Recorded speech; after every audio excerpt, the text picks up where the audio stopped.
안녕하세요. 증시 날씨 전해드리는 마켓웨더의 김수현입니다. 오늘 우리 날씨는 파란 하늘이 드리우며 기분 좋은 가을 날씨가 이어지고 있는데요. 반면 증시 날씨에는 이렇게 폭염주의보가 내려지면서 한여름 같은 뜨거운 날씨가 연출되고 있습니다. 코스피가 파죽지세로 치솟으며 연중 최고치를 돌파하기도 했는데요. 장중 3,300선을 돌파했습니다. 이 같은 열기는 간밤 미증시의 훈풍과 함께 주식 양도세 대주주 기준 완화에 대한 기대감이 더해진 결과로 풀이되는데요. 대통령실이 현행 50억 원 기준을 유지하는 방안을 긍정적으로 검토한다고 밝히면서 내일인 11일 이재명 대통령 취임 100일 기자회견에서 최종 결정이 발표될 예정입니다. 시장은 이미 이를 선반영하며 주가 상승세에 힘을 보태고 있는 모습인데요. 그렇다면 종목별 날씨는 어떨까요? 함께 보고 가겠습니다. 네, 종목별 날씨 보시면 오늘 보안주에 맑은 햇살이 들여온 모습 확인되고 있는데 최근 KT 휴대전화 가입자들로부터 수십만 원씩 소액 결제가 빠져나간 사건에 대해서 수사가 진행 중입니다. KT 자체 조사 결과 해커들이 보이지 않는 가상의 유령 기지국을 만들어서 개인정보를 빼낸 사실이 드러났는데요. KT 이용자가 해당 지역에 들어오면 단말기가 이 가짜 기지국에 자동으로 연결을 시켜서 개인정보와 인증번호가 유출되는 방식입니다. 이로 인해 보안에 대한 중요성이 커지면서 관련주가 부각되고 있는데요. 사이버원이나 SGA, 코닉 오토메이션 같은 종목이 두 자릿수의 상승세를 보여주고 있습니다. 오늘도 보시면 반도체주 계속해서 맑은 날씨를 보여주고 있습니다. 글로벌 중심의 AI 설비 수요 증가세가 이어지면서 글로벌 HBM 최강자 SK 하이닉스를 비롯해 삼성전자까지 주가에 상방 탄력이 붙은 모양새입니다. 오늘 삼성전자는 7만 2천 원 선을 넘어섰고요. SK 하이닉스는 30만 닉스를 탈환한 모습입니다. 오늘 클라우드 컴퓨팅 관련주에도 훈풍이 불어오고 있는 모습 확인되고 있습니다. 간밤 미증시에서 오라클이 실적 미달에도 불구하고 올해 클라우드 매출이 77% 성장할 것이라고 전망하자 시간외 거래에서 주가가 27% 넘게 폭등을 했는데요. 국내에서도 관련주에 훈풍 이어지고 있는 모습 포착되고 있습니다. 오늘 증권주 같은 경우에는 대주주 양도세 기준을 상향 검토하는 소식에 힘입어서 연일 맑은 날씨 이어지고 있고요. 로봇주도 맑은 날씨 이어지고 있는 모습 확인되고 있습니다. 어제 고용노동부가 노란봉투법을 내년 3월 10일부터 시행하겠다고 구체적인 날짜를 밝히면서 다시금 수혜 기대감 커지고 있는데요. 법 시행으로 기업들이 노조 리스크를 피하기 위해 이제는 로봇과 자동화 설비 도입을 서두를 것으로 전망되면서 관련주의 매수세가 몰리고 있습니다. 네, 오늘 전선주입니다. 전선주에도 따스한 햇살이 비추고 있는 점 포착되고 있는데요. 테슬라가 차세대 ESS인 메가팩3와 또 메가블록을 내년 하반기부터 생산하겠다는 소식과 함께 김성환 환경부 장관이 오는 10월 1일부터 기후 에너지 환경부를 출범하겠다고 밝히면서 관련 모멘텀이 더해지고 있습니다. 재생에너지 확대와 또 에너지 고속도로 구축 등 전력망 확충에 대한 관심이 커지며 오늘 전선주도 좋은 흐름 보이고 있습니다. 이어서 그럼 특징주 날씨도 함께 살펴보시죠. 네, 특징주 날씨 보겠습니다. 2차 전지 기업으로 주목을 받아온 코인테크입니다. 오늘 유안타증권에서 자율 이동 로봇 기업으로 재평가해야겠다고 밝히면서 주가 상승세 보이고 있는데요. 여기에 스마트 팩토리와 자동화 로봇을 동시에 운영할 수 있는 기업이라는 평가와 또 글로벌 로보틱스 협력 소식까지 더해지면서 강세 보이고 있습니다. 이어서 JYP 엔터테인먼트입니다. 어제 장 마감 후에 정부가 신설되는 대통령직 속 대중문화교류위원회 위원장으로 최휘영 문화체육관광부 장관과 함께 박진영 JYP 엔터테인먼트 대표 프로듀서를 임명했습니다. 해당 직책이 장관급인 것으로 알려지면서 주가가 반응하며 오늘 이렇게 맑은 날씨 보여주고 있습니다. 그럼 이어서 계속해서 특징주 날씨 함께 살펴보시죠. 네, 이어서 오늘 한화 에어로스페이스인데요.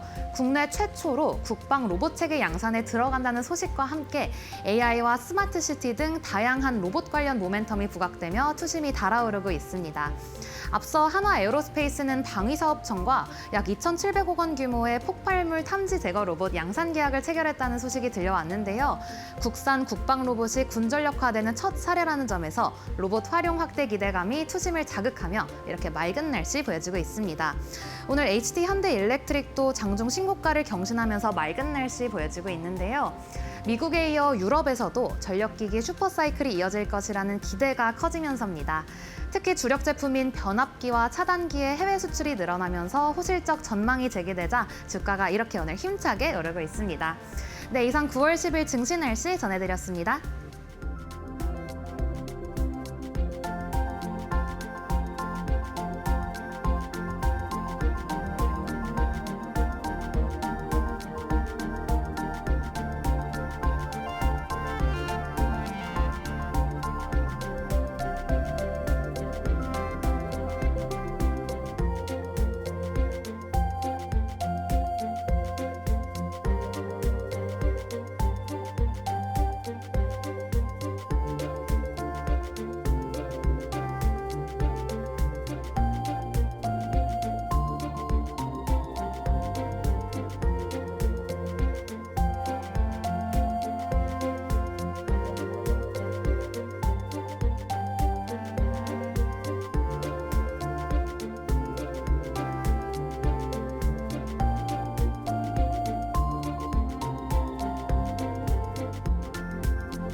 이재명 대통령이 일부 귀족 노조의 일자리 세습 시도를 강도 높게 비판했다. 9일 국무회의에서 노조원 자녀 특채는 불공정의 대명사라며 사회 갈등을 유발하는 과도한 주장은 자제돼야 한다고 말했다. 앞서 KG모빌리티 노조는 부모 퇴사 시 자녀를 채용하는 방식의 기술직 트레이드를 요구했지만 관철되지는 않았다. 이 대통령은 힘 있는 노조원 자녀를 특채하면 다른 사람이 억울한 일을 당한다며 공정한 경쟁을 강조했다. 또 이 대통령은 미국 조지아주 현대차 LG 배터리 공장 이민 단속 사태에 대해 국민 안전의 최종 책임자로서 큰 책임감을 느낀다고 밝혔다. 이어 한미 동반 발전에 부당한 침해가 재발하지 않기를 바란다며 구금된 국민들이 조만간 귀국할 예정이라고 설명하고 관계 부처의 안전 귀환까지 세심한 관리를 지시했다.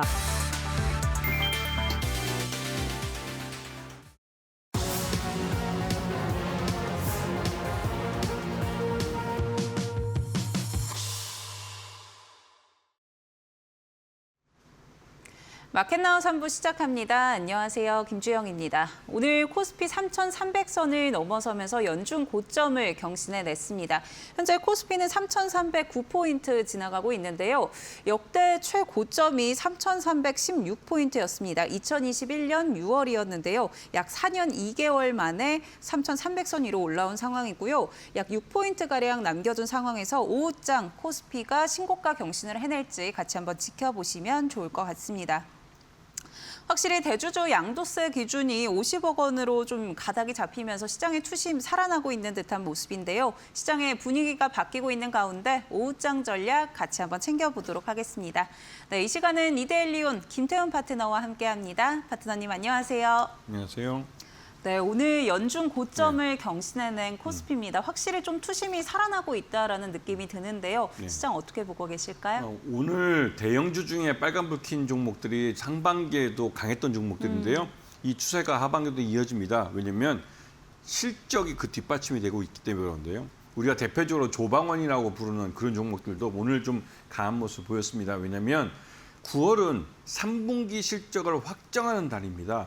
그런데 이 3분기 실적이 그렇게 나쁘지 않을 것 같이 나올 것 같아서 결국은 코스피도 이러한 부분을 반영을 해서 오를 것 같고 특히나 이제 내일 모레면 미국의 FOMC에서 이 금리 인하할 가능성이 그 어느 때보다 높아졌습니다.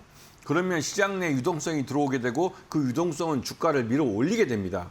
이번에 또 정부에서 또 계속 추경을 통해서 시장에 돈을 풀고 있기 때문에 이 유동성이 넘쳐나는 장세가 하반기에 펼쳐질 가능성이 크고 이게 4분기에도 이어질 가능성이 큽니다.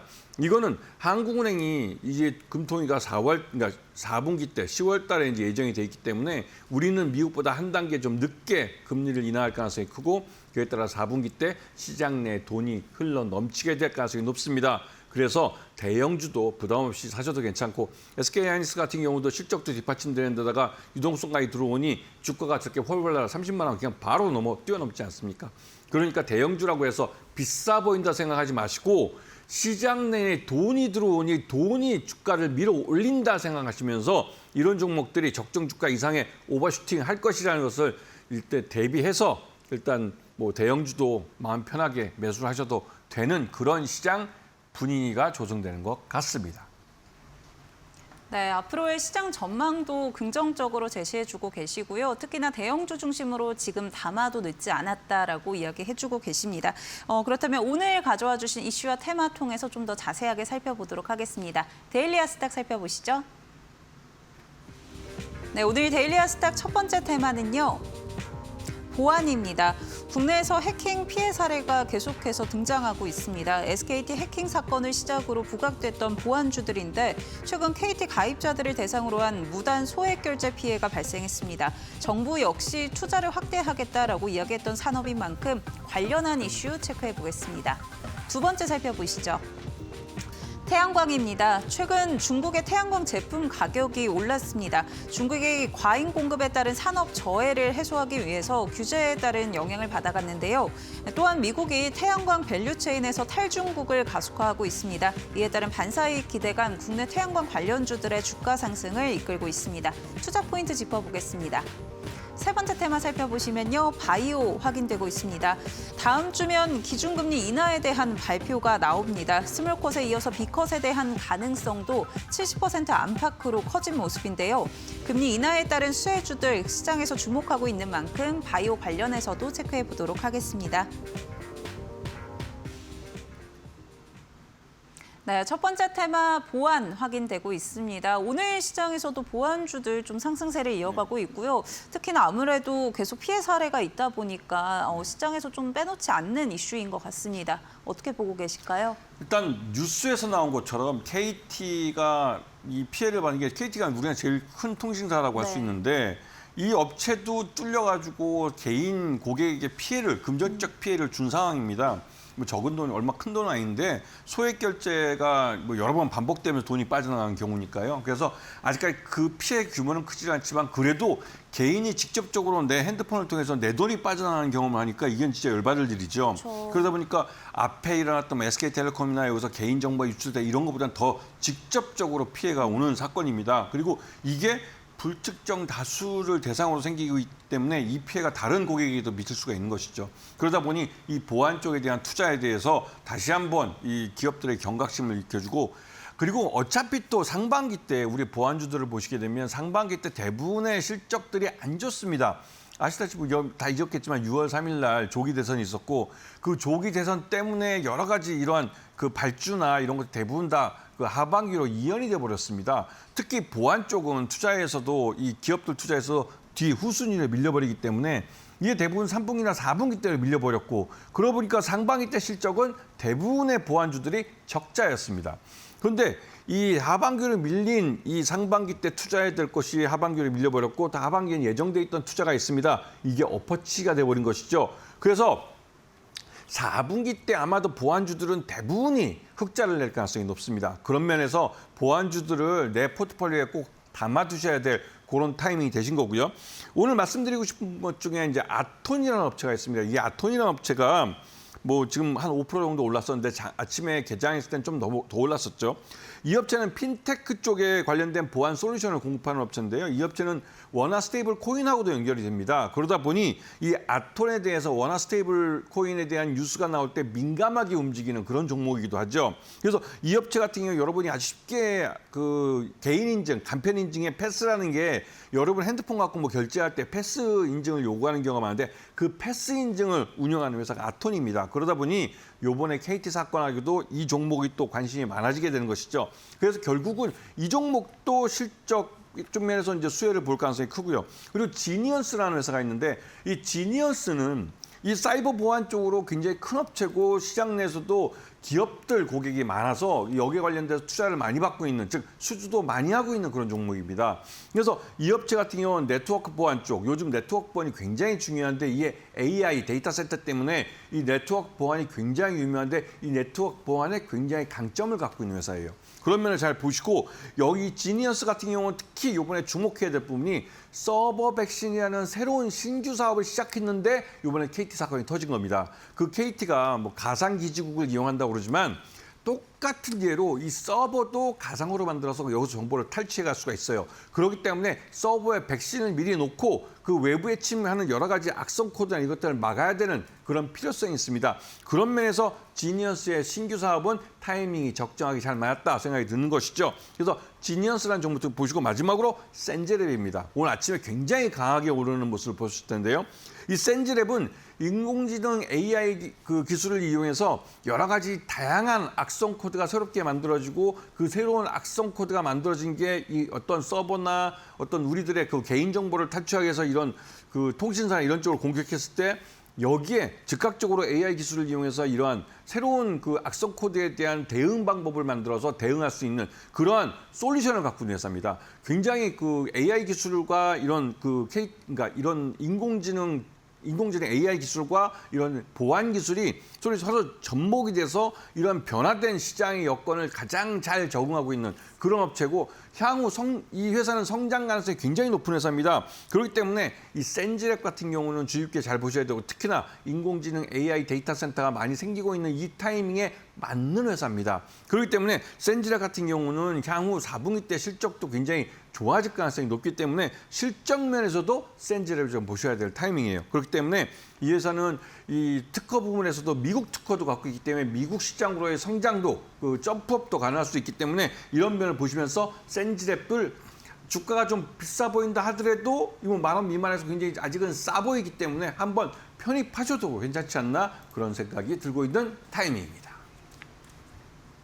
네, 보안주들 4분기에는 투자가 좀 더 확대될 것이다라고 이야기해 주셨고요. 그에 따라서 보안주들 실적이 적자에서 흑자로 좀 전환된다라는 점도 계속해서 투자 포인트로 가져갈 필요 있을 것 같습니다.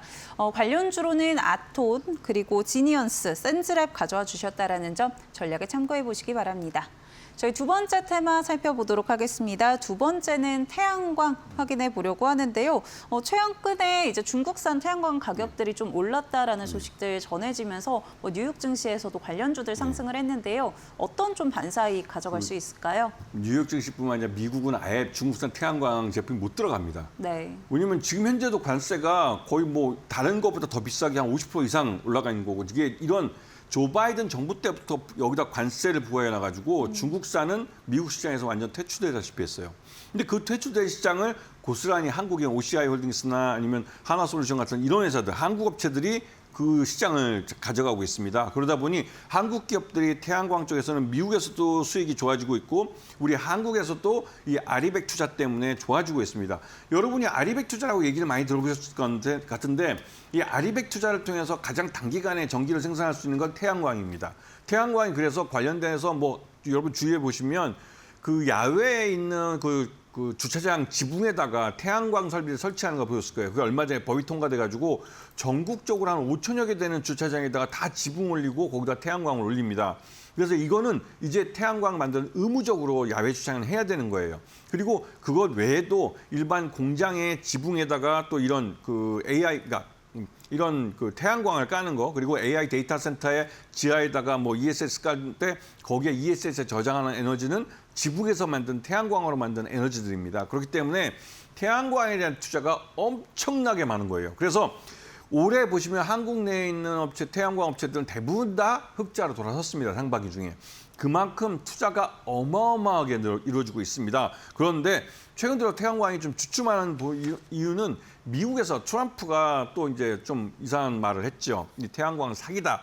이렇게 말을 했는데 사기를 누가 치는지 모르겠어요. 이거는 과학적으로 태양광 기술도 예전보다는 태양광 패널이나 셀이 태양 빛을 받아서 전기로 전환하는 그 전환 비율도 굉장히 높아졌고 기술적으로도 진보하면서 기존의 화석연료를 대체해서 우리 인류의 친환경 주 에너지원이 이 태양광이 되고 있는 겁니다. 그래서 이 태양광 같은 경우는 이 태양이라는 우리 자연에 주어진 우리에게 무한히 주어진 공짜 에너지를 이용해서 우리가 전기를 생산하는 것이고 이를 통해서 화석연료를 통한 탄소를 배출하는 양을 확실하게 줄일 수 있는 그 좋은 방법입니다. 그래서 유럽이나 미국이나 유럽도 또 미국도 마찬가지입니다. 계속 태양광 쪽에 투자를 많이 하고 있고 전체 에너지에 대한 비중도 굉장히 올랐습니다. 우리나라 같은 경우 이번 여름에 혹서기인데도 상반기 중에 보면 이 전기에 대한 의존도가 태양광이 거의 한 20% 넘게 태양광 발전으로 이 전기 피크를 그 시기에 전기 에너지를 이 태양광을 통해서 얻었습니다. 이러한 게 숫자로 확인되고 있기 때문에 이런 종목들을 잘 보셔야 되고요. 지금 OCI 홀딩스 같은 경우는 미국에 공장을 짓고 있습니다. 그런데 엊그저께 주말 사이에 뉴스를 보시면 아시겠지만 진짜 배은망덕하게도 LG 엔솔 공장에 대해서 대대적인 그 단속을 벌였고 여기서 우리 한국 전문가들입니다. 한국에서 파견한 미국 내에는 그렇게 첨단 공장을 만들어 본 사람들이 많지가 않아요. 그런데 미국에서 갑자기 뭐 미국 내에 뭐 리쇼어링 해가지고 투자를 많이 해라 하다 보니까 우후죽순으로 미국 전역에서 공사를 많이 하고 있는데 이런 첨단 공장을 지을 수 있는 사람들은 제한되어 있습니다. 그래서 결국 한국에서 파견해서 보내야 되는데 비자를 또 안 내줍니다. 그럼 어떡합니까? 결국은 관광 비자나 우리 일반 비자 우리가 이제 비자 면제 협정이 돼 있기 때문에 그냥 들어가서 잠깐 일하고 일주일 이렇게 짧은 기간 동안 일을 하고 돌아오고 이런 식으로 대응을 하고 있었는데 이걸 한꺼번에 단속하는 바람에 이 LG 엔솔 공장뿐만 아니라 조지아주에 있는 그 공장뿐만 아니라 텍사스에 있는 OCI 홀딩스가 새로 짓고 있는 그 태양광 공장도 올스톱입니다. 왜냐하면 미국 정부가 이렇게 뭐 전문가를 우리가 뭐 국경을 넘어서 몰래 들어가서 한국 사람들이 일한 것도 아니고 정식으로 니들이 첨단 공장 만들어서 미국인을 고용해달래서 첨단 공장 만들어주러 들어갔는데 이 공사가 중단되면서 여기에 OCI 홀딩스가 타격을 받게 된 것이죠. 그렇기 때문에 OCI가 좀 파란색을 띠고 있지만 결국은 OCI도 내년 하반기쯤에서부터 공장을 가동시킬 생각이 있기 때문에 그냥 계속 멈춰 있지는 않을 겁니다. 공장을 짓기 시작하면 결국 또 OCI 홀딩스 다시 오르겠죠. 왜냐하면 다시 한번 말씀드리지만 미국 시장 내에서 중국 업체들이 그 철수한 퇴출된 그 시장을 고스란히 한국 기업인 OCI홀딩스와 한화솔루션이 차지하고 있다는 점을 기억하셔야 됩니다.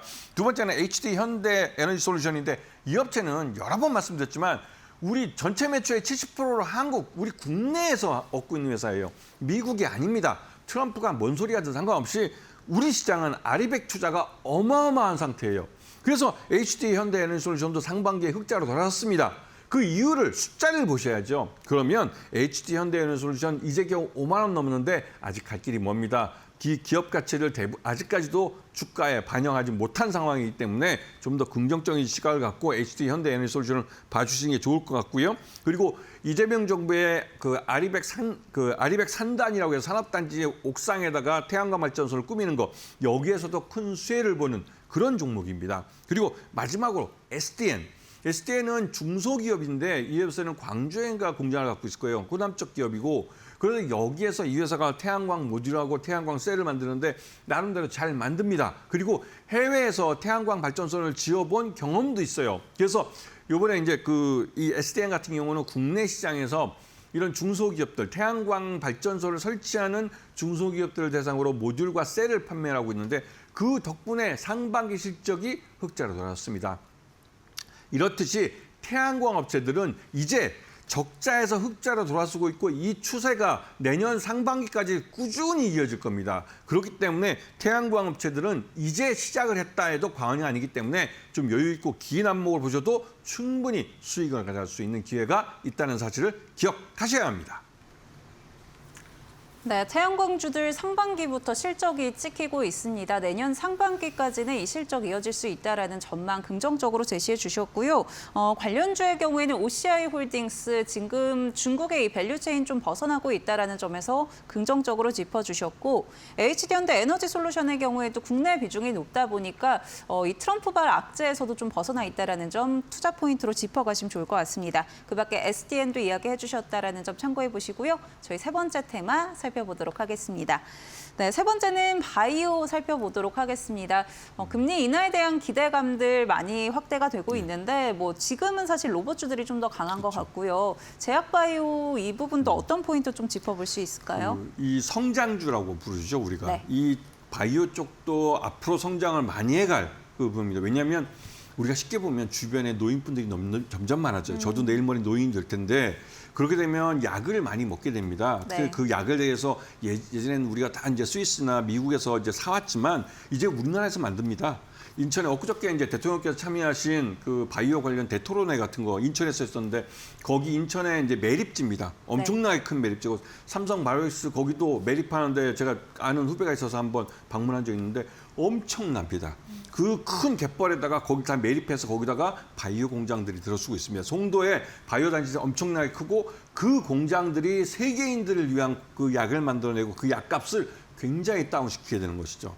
그렇기 때문에 노인 인구가 많아져도 이 약이 그만큼 싸지기 때문에 이 사람들을 이제 약을 공급하면서 이 사람들이 계속 더 오래 수명을 건강하게 살아갈 수 있는 길이 열리는 겁니다. 그런 면에서 바이오 쪽에는 꾸준히 투자가 계속될 거고요. 바이오 신약 개발하는 기업체들도 아직은 규모의 경제를 갖추지 못하고 R&D 비용만 계속 투자하고 있는데 금리가 인하되면 이런 분야에 투자되는 돈들이 즉 유동성이 많아집니다. 그렇기 때문에 앞에서 말씀드렸던 태양광 같은 경우도 그렇고 그 앞에 말씀드렸던 바이오도 그렇고 그러니까 그 보안 쪽도 그렇고 이 시장 자체가 이제 성장하는 시장에서 아직 규모의 경제를 달성하지 못한 기업들이 이런 시장 내의 유동성이 늘어나면서 그 혜택을 보게 되는 것이죠. 그런 면에서 이런 부분을 잘 보셔야 되고 첫 번째 말씀드리는 알테오젠 같은 회사 같은 경우는 이미 대장주입니다. 그리고 이 알테오젠은 아예 그냥 그 코스피로 이전을 할 준비를 하고 있고 그만큼 알테오젠은 라이센스 아웃이라는 걸 통해서 이 회사가 갖고 있는 신약 개발하는 기술을 이미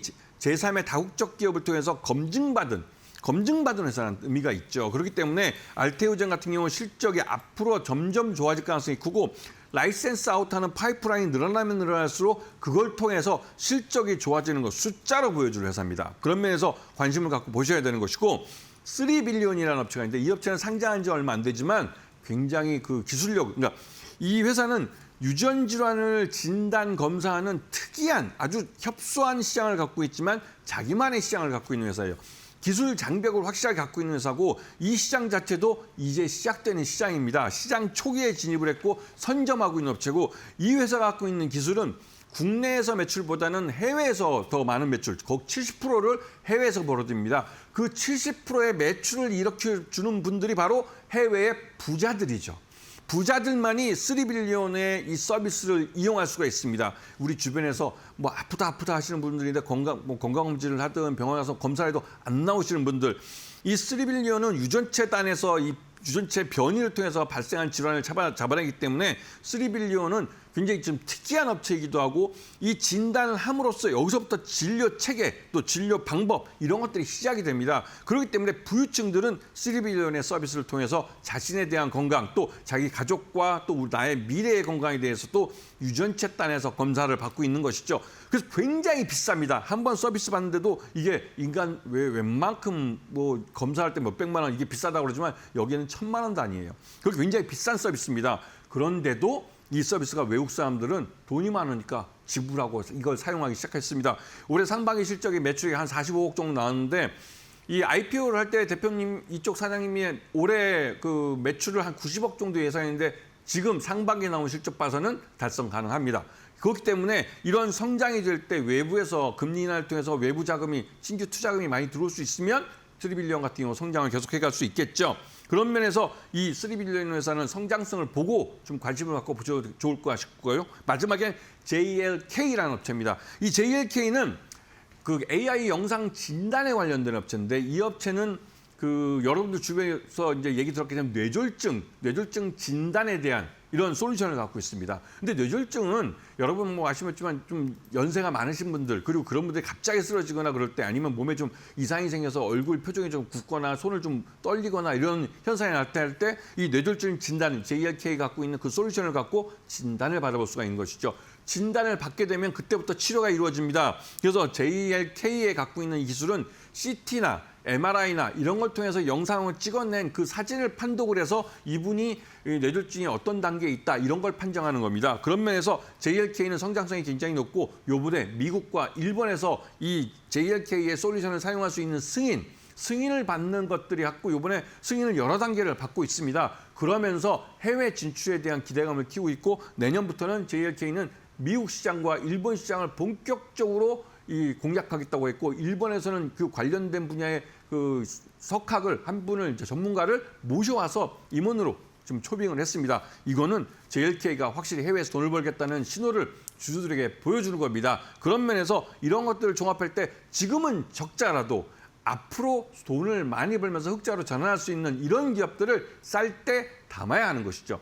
길게 보면 긴 만큼 수익도 아주 커지게 되는 그런 종목들입니다. 그렇기 때문에 관심을 갖고 보셔야 될 타이밍입니다. 네, 바이오 섹터 안에서 알테오젠 또 3빌리언, JLK 이렇게 관련주로 짚어주셨는데요. 우선 알테오젠 같은 경우에는 앞서서 이제 기술 이전 계약도 계속 있었지만 코스피 이전 상장에 대한 기대감도 유효합니다. 이 부분 투자 포인트로 짚어보시면 좋을 것 같고요. 3빌리언 또 JLK 같이 AI 영상 진단 시장도 최근에 좀 올라오고 있는 상황인데 관련해서 같이 전략 세워보시면 좋을 것 같습니다. 저희 오늘 세 가지 테마 살펴봤고요. 오늘 도움 말씀 주신 김태훈 파트너와는 여기서 인사드리도록 하겠습니다. 파트너님 고맙습니다. 네, 고맙습니다. 네, 저희 마켓나우 3부에서 제공해드리는 정보는 투자 판단을 위한 조언입니다. 투자에 따른 책임은 투자자 본인에게 있다는 점 참고해 주시기 바랍니다.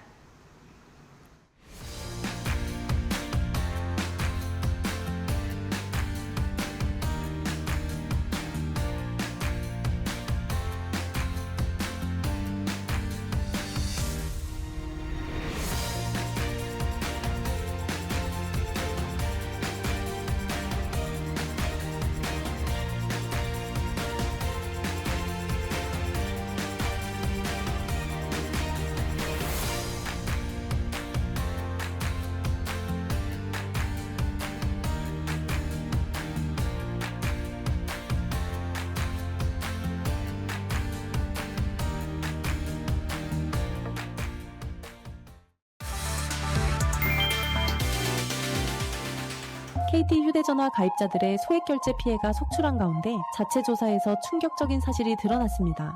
해커들이 실제로는 존재하지 않는 가상의 유령 기지국을 만들어 개인정보를 탈취한 정황이 확인된 것입니다.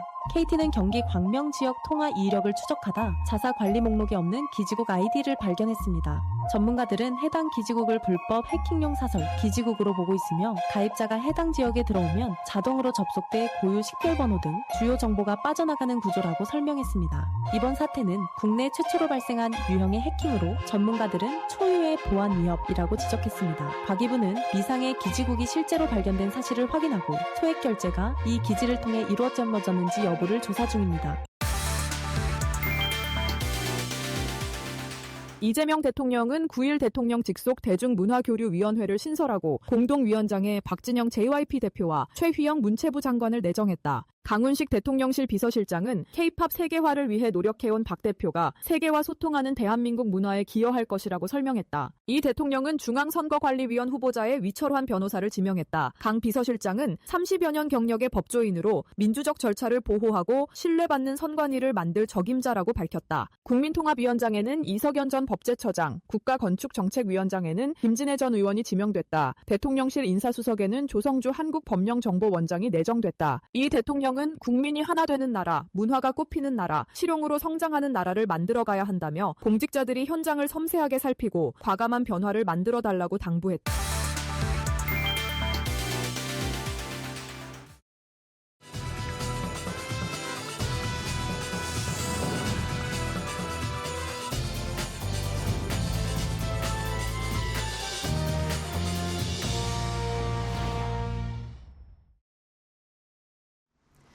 날카로운 코칭으로 수익의 길을 열어드립니다. 데일리 마켓 코칭 시간입니다. 오늘 이 시간은 YG 경제연구소 차영주 소장님과 함께합니다. 소장님 안녕하세요. 안녕하십니까? 네, 오늘 소장님이 가져와 주신 오후장 키워드부터 확인해 보겠습니다. 코스피 좌우할 시그널, 세법, 상법 3차 개정. 네, 오늘 세법과 상법 관련해서 오늘 키워드로 가져와 주셨습니다. 내일이면 이제 양도세 대주주 기준 요건도 좀 발표가 되고요. 그에 따른 기대감들 오늘 시장에 잘 반영되고 있는 것 같습니다. 역대 최고가까지 한 3포인트 정도 남은 코스피인데요. 앞으로 시장 좀 어떻게 보고 계실까요? 제가 9월 2일부터 시장에 변화가 나타났다라는 점을 네. 저희 이데일리에서도 계속 이제 언급을 좀 드려왔고 역시 이제 여기에 이제 더 추가적인 동력을 얻게 된 게 드디어 이제 대주주 양도세 문제가 해결되지 않을까. 물론 이제 내일 발표가 나와 봐야 됩니다. 네. 어떤 식의 발표가 나올지는 아직까지는 우리가 예단하기는 어려워요. 근데 이제 많은 분들이 이제 이재명 대통령께서 50억을 확정하지 않겠는가? 오늘 또 확인되지 않은 뉴스들이 많이 나와 있어요. 제가 확인되지 않은 뉴스다라고 얘기를 하는 것은 발표 날 때까지 뭐 우리가 어떤 확정, 그러니까 이게 어떤 뭐 예를 들어서 70점만 돼도 만족한다 이런 것이 아니라 뭐 아니면 도시 아니겠습니까? 10억 아니면 50억 딱 이제 이런 거기 때문에 지금은 말을 조금 어떻게 보면 아껴야 될 때일 수도 있어요. 어떻게 보면 지금 이제 대통령께서 직접 발표한다라는 것은 우리가 몇 가지를 좀 고민해 봐야 될 것 같아요. 실질적으로 10억으로 저는 귀결될 가능성도 한 10% 정도는 있다. 네. 왜 그러냐면 그걸 통해서 대통령께서 국민들을 설득하는 과정일 수도 있겠다. 그렇지 않다라면 굳이 우리가 뭐 이렇게 많은 분들이 바라고 있는데 이것을 대통령이 직접 발표한다? 아니 뭐 장관이 발표한다라든지 아니면 실무자가 발표한다 그래서 문제될 수 있는 부분들은 아니지 않습니까? 그리고 지금까지 이런 것들이 발표되지 않았다라면 여당이라든지 정부 내에서 좀 이견들이 많이 있었던 것들이 아니겠나. 그러니까 제가 말씀드리고자 하는 것은 한 10% 정도 그럴 가능성은 우리가 항상 염두에 둬야 된다. 주식시장에서는 그런 것 같아요. 제가 이제 보면 주식이 항상 올라간다라고 주식을 사지만 네. 우리가 떨어질 때를 대비하라는 점을 거듭 강조하고 있지 않습니까? 자, 어찌됐든 지금 이제 전반적인 90%는 50억으로 이제 상향 조정될 가능성이 있다라고 보여지고 그것은 거듭 말씀드리지만 시장에 있어서 지수 5,000포인트를 보내겠다라는 정부의 의지가 확인된 부분들이 있기 때문에 네. 50억으로 확정되고 나면 그 50억이다라는 그런 어떤 상징적인 의미, 오보행이 사라졌다라는 의미를 떠나서 그거에 더해서 어떻게 보면 시장이 한 단계 더 레벨업할 수 있는 정말 이 정부가 5천까지 보내려고 하는 의지가 있구나라고 볼 수 있겠죠. 네. 여기에 이제 그 상법 개정이 지금 2차까지 끝났는데 3차 상법 개정이 이제 올해 안에 이루어진다라고 보는 거죠. 3차 상법 개정은 이제 자사주 의무소가과 관련된 부분들이 들어가 있습니다. 자사주를 의무를 소각해야 된다라면 지주사라든지 금융사들 이런 것들이 실질적으로 수혜를 볼 가능성이 있다라는 거죠. 전반적으로 가치 평가를 한 단계 레벨업할 수 있다라는 측면에 있어서는 매우 긍정적이다라고 좀 말씀드릴 수 있겠습니다. 여기에 이제 전체적으로 보면 배당소득 분리과세, 지금 화면에 보이신 것 중에 5번이 배당소득 분리과세입니다. 배당소득 분리과세 부분들을 놓고 본다라면 우리가 전반적으로 2천만 원 초과가 되면 종합과세를 했었던 것을 이제 분리과세를 통해서 배당을 더 활성화시키겠다라는 거죠. 네. 자, 지금 이제 화면에 좀 다소 복잡한 내용처럼 보일 것입니다. 이거를 한마디로 정리하자라면 전체적으로 지수를 끌어올리려는 요소들을 만들어낸다라는 것들이고, 그럼 뭘 사야 돼?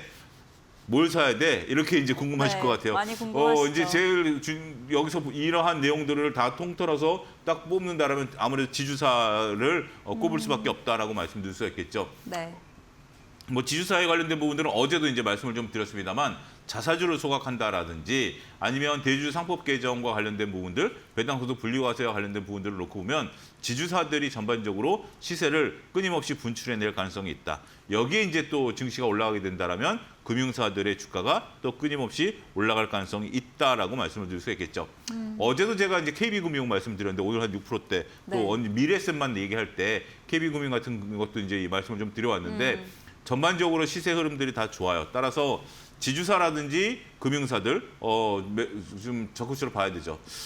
두 번째 질문은 그걸 겁니다. 지금이라도 따라가도 돼? 라는 것이 이제 시청자 여러분들의 궁금증이겠죠. 네. 저는 지금도 충분히 가능하다라고 보여집니다. 우리가 한 단계 쉬었다가 지금 다시 올라가는 그런 형국가 아니겠습니까? 그렇다면 지금 국면에서는 조정을 좀 받았던 섹터이기 때문에 아직까지는 저는 들어갈 수 있겠다.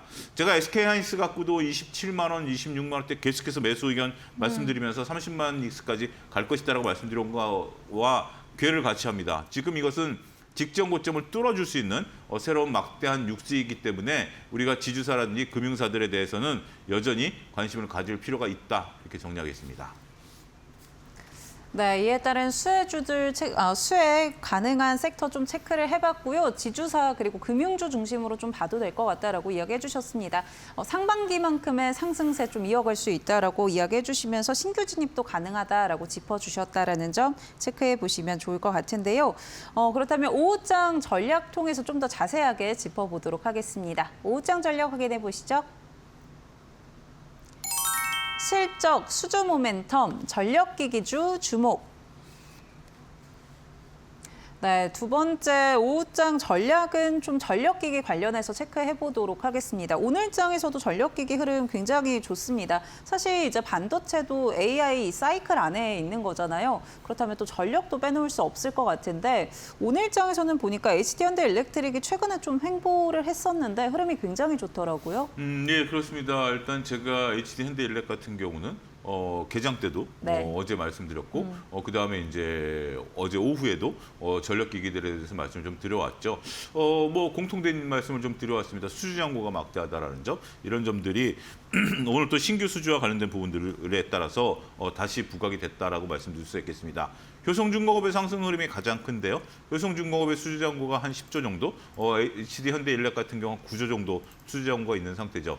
효성중공업 같은 경우 우리가 깔끔하게 상승한 이후에 깔끔하게 횡보하다가 다시 깔끔하게 올라갑니다. 그러니까 네. 차트를 놓고 보면 제가 깔끔이라는 단어를 썼는데요. 어떻게 큰 변동성이 없어요. 일단 저거를 우리가 주봉으로 놓고 본다라든지 일봉으로 놓고 본다라면 계단식 상승의 전형적인 모습이 나타나고 있는데 그러다 보니까 효성중공업이 오늘 굉장히 큰 시세 탄력을 받았다라고 말씀을 좀 드릴 수가 있겠습니다. 그렇고 이제 두 번째로는 현대일렉 같은 경우 조금 변동성이 있었죠. 오늘이 수요일이니까 월요일과 화요일 약간의 고점을 돌파하는데 변동성이 있더니 결국 뚫어주는 모습들이겠죠. 전체적으로 이제 글로벌 이 업황이 좋습니다. 우리가 이제 효성과 HD 현대일렉을 다 합쳐도 전체적으로 글로벌 시장에 있어서 차지하는 비중이 한 10위권 정도 돼요. 우리가 네. 이제 지멘스라든지 GE, ABBA 뭐 이런 기업들이 글로벌 탑티어에 있는 그룹들인데 이러한 기업들도 현재 지금 수주 잔고가 막대하고 10위권 내에 있는 우리 기업들까지 먹을 것이 남아 도는 그러니까 그만큼 이 산업이 호황이다라는 측면에 있어서 보면 우리가 전반적으로 전력 인프라라든지 전력 기기 원전은 조금 쉬어주죠. 우리가 아직 원전과 관련해서는 구체적인 액션을 취하기가 애매해져 버렸어요. 왜냐하면 상대적으로 원전과 전력기기가 서로 간에 무엇을 살 것인가. 그러니까 삼성전자 살래, SK하이닉스 살래처럼 원전 살래, 전력기기 살래였던 상황에서 그전에는 원전이 우위였죠. 네. 원전이 우위였다가 지금은 이제 원전에 관련된 부분들이 조금 아직까지는 좀 뭐 지켜보자라는 심정이 있다 보니까 전력기기 쪽으로 수급이 확 몰리고 있다. 이렇게 좀 설명을 좀 드릴 수가 있겠습니다. 그렇다면 하반기에도 이런 것들이 주도할 가능성이 있겠느냐라고 보면 뭐 그 점도 말씀드려왔죠. 어제도 말씀드려왔던 것처럼 조방 원전이 다시 움직일 가능성이 있다. 오늘 또 그런 모습들이 전형적으로 나오고 있는 거 아니겠습니까? 지수가 강할 때는 상반기 때 올라갔었던 섹터가 다시 움직일 가능성이 굉장히 농후하다라는 점을 결코 잊으셔서는 안 된다라고 말씀을 좀 드릴 수가 있겠습니다. 그러다 보니까 조방 원전이 다시 움직이는데 그중에서 가장 덜 올랐었던 섹터, 어떻게 보면 아직까지도 투자자분들이 좀 부담스러워하는 섹터가 바로 이런 전력 인프라 관련된 섹터들이 아니겠나. 아무래도 해운주라든지 아니 해운주가 아니라 조선주라든지 아니면 방산주에 대해서는 많은 분들이 관심을 좀 익히 갖고 있는 부분들이고 전력 설비와 관련된 부분들은 많은 분들이 아직까지는 조금 주춤한 것 같아요. 그렇기 때문에 추가적인 상승룸이 열려 있다라고 말씀드릴 수 있겠죠. 그러한 근저에는 실적과 우리가 전반적으로 수주 모멘텀 이런 것들이 살아있기 때문에 이 섹터들이 강하게 움직이고 있다라고 좀 봐야 될 것 같아요. 수주 잔고는 계속해서 말씀드리지만 효성이 10조, 그다음에 현대가 9조 정도 있는 상태고 그러다 보니까 이제 실적이 전반적으로 뒷받침되고 있는 대표적인 섹터다라는 거죠. 많이 올랐다라는 부담감은 실적으로서 이것을 능가할 수 있는 부분들이 있기 때문에 그러한 부분들을 우리가 좀 잘 관찰해 낸다라면 충분히 향후에도 이쪽에 대한 주가 상승 모멘텀은 충분히 나타날 수 있다. 뭐 52주 신고가인데 좀 부담스럽지 않느냐라고 볼 수 있긴 하겠습니다만 지금은 강한 섹터가 강합니다. 강한 섹터가 계속 강하게 가면서 시세를 내고 있는 형국이기 때문에 결국은 그만큼 매매가 어려운 구간인 것 같아요.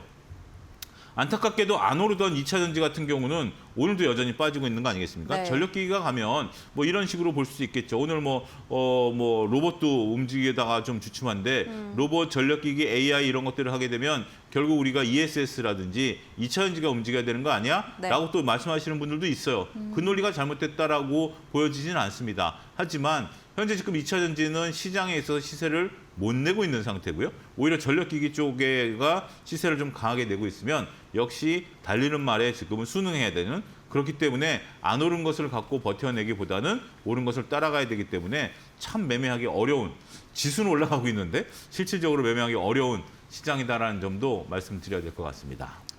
네, 전력기기 관련해서 체크해봤습니다. 사실 투자자들 입장에서는 AI 중요한 거 알겠고 그럼 당연히 전력도 따라가야겠지라고 생각할 텐데 아무래도 원전에 대한 노이즈는 계속 있다 보니까 전력 설비 부분을 좀 체크해보는 게 좋을 것 같다라고 이야기해 주셨고요. 또 시장 흐름 자체가 이제 상반기에 주도주로 움직였던 섹터가 또 하반기에도 주도주로 올라오고 있는 상황이기 때문에 전력 설비 관련해서도 체크해보셔야 되겠는데요. 다만 이제 조선이나 방산 대비해서는 뭔가 주도주로서의 활약이 좀 다소 약했기 때문에 아직은 상방 열려 있다라고 이야기해 주셨습니다. 추가적인 상승 가능하고 또 실적도 나오고 있기 때문에 이런 부분들 체크 포인트로 가져가 보시면 좋을 것 같고요. 그렇다면 신규 진입도 좀 가능하다라는 입장이신 것 같은데 오늘 많이 오른 효성중공업이나 HD현대 일렉트릭으로 좀 보자면 지금 자리에서도 좀 가능한지 궁금합니다. 저는 뭐 충분히 가능하다라고 좀 말씀 좀 드릴 수가 있겠습니다. 제가 어제 이제 개장 때 현대일렉을 추천 종목을 했고 네. 목표가를 오늘 달성해내는 기염을 토했는데요.